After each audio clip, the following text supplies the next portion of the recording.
Alexa, play Lauryn Hill. Lauryn Hill from Apple Music.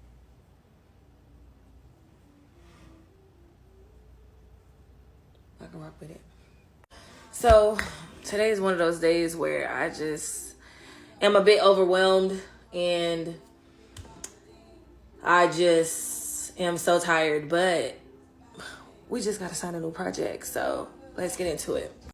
So I think I told y'all that the marketing PM contract, there has been some changes in restructuring. They disbanded my entire department, which was the marketing operations and communications department. So we have no leader and people were let go, and they're also restructuring how we do projects. So the standard traditional method in which we're doing projects, they no longer want to do that. They want to move to a Scrum Agile type of environment, but there's still no clarity on how this is supposed to work. So I just got this new project and I don't even know how they want me to tackle it, but y'all know the routine. Let's get to it. So I can't show y'all the screen because it's a financial company and I don't want to get sued. So y'all know the first thing with this specific company is they give you a creative brief, and then they probably give you some other resources, things that they want to leverage or things that they want to like incorporate into the project. So it's my duty to review the brief and then convert this request into a project plan.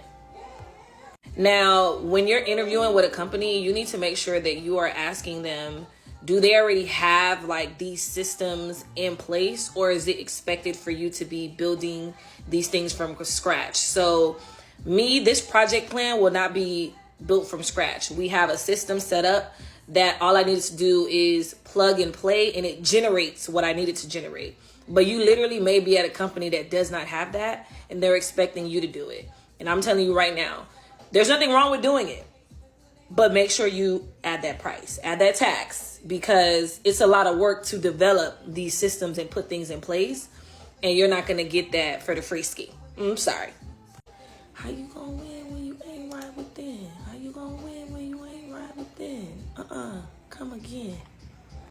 Yes, it is blurry. That is intentional, but I want you to focus at the top. If you squint your eyes a little bit and mess up your astigmatism, you can see that it says creative project brief.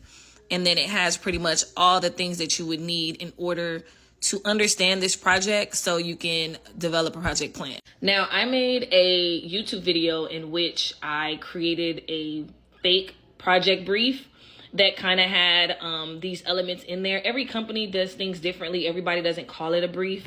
Some call it the BRD, which is the business requirements document. And some may even say it's a business case. Whatever the case is, they need to give you something that is a baseline for you to work with in order to get the project in motion. So go watch that YouTube video. I'll put the thumbnail here so you know what to look for, but that's what that is. So in this project brief or BRD, it tells me the name of the project. It says why we're doing this. What are we offering the client? How does this effort align with the company's objective? And how will we measure success? What is the business target? So that whole section itself is known as like a business case. It's the why for this. It's the story behind getting this project going. Then the next set of questions I see is, who are we talking to? Who is the target audience or segment we are addressing with this project? Why will people want to engage? What benefit are we offering them? How are we creating value for them? What do we want them to think, feel, do as a result of seeing this communication? And what barriers stand in the way of them thinking, feeling, doing what we want them to do? So this is giving us insight as to the consumer, right? The end user. This is the story as to why it's beneficial to them and who they are. Understand that this is a marketing project. So the marketing manager that developed this brief, the one that wants to put on this campaign or put out this asset, whatever it may be, they need to know this information, and they provide that to us because it helps project managers understand the project that they're managing, but it also helps the people that have to do the work understand who they're doing the work for, so they keep that in mind as they're doing the work and creating the work. Then there's a section that says, what do we need the audience to know? What's the key client takeaway? What are the reasons to believe / proof points that support our message? What else should we know? And so this is like the messaging, right? So when the person is the creative team, so our designer and writers, when they're developing the assets that are going to be part of this campaign, this project, they need to kind of know who they're developing this for. So this is like an extension of that last section, but this is like, at the end of the day, we need them to get this. Then it highlights who's the competition. So this is typically something that I see in a SWOT analysis. SWOT stands for strengths, weaknesses, opportunities, and threats. So when you are, when you have a business, right, and you're providing a service or a product, it's best to do a SWOT analysis to see what's going on within the industry, but also like within your company. Like, what do you have going on? Who is your competitor? And sometimes it's not even a direct competitor. Like, it's not like you're competing with the same company down the street. You may be competing with a different type of company within your space type of stuff. So example, like how right now there's this whole thing about the lash business is dying.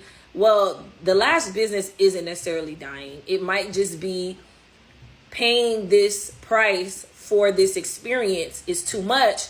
And so the competitor becomes the people that do DIY lashes. So the people that are selling lashes for people to do on their own, that is a competitor, right? That is not the lady down the street that do lashes as well.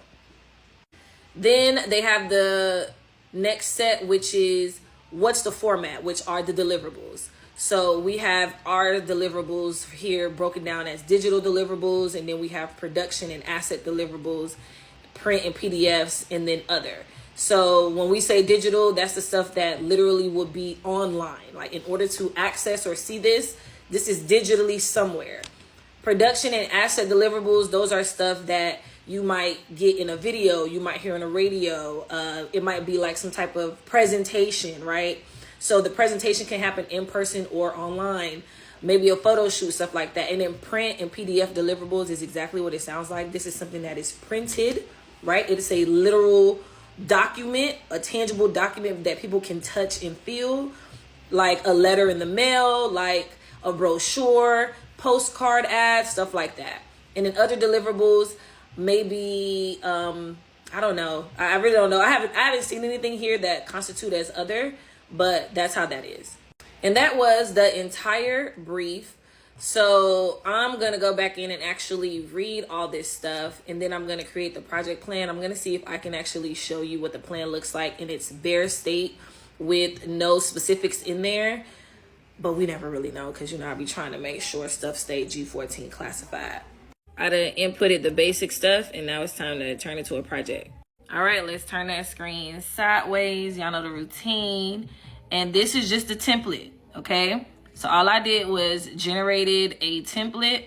Now what I'm gonna go do is customize the template for this specific project. So this has like so many different parts to it.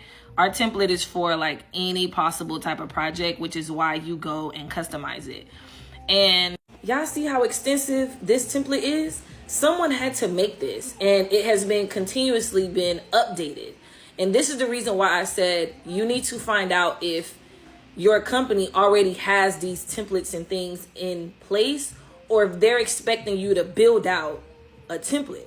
This takes time, because you're going to have to reach out to, you got to find out the flow of how things work, reach out to the different people that have to do these different things, so you can see how you can break this up into tasks in a template. You get what I'm saying? That's why you got to add tags, all right?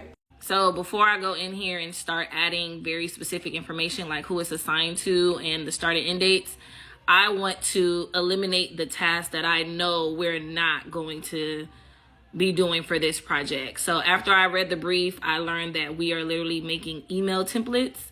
So a lot of this stuff is not necessary. So let me go cut all that out.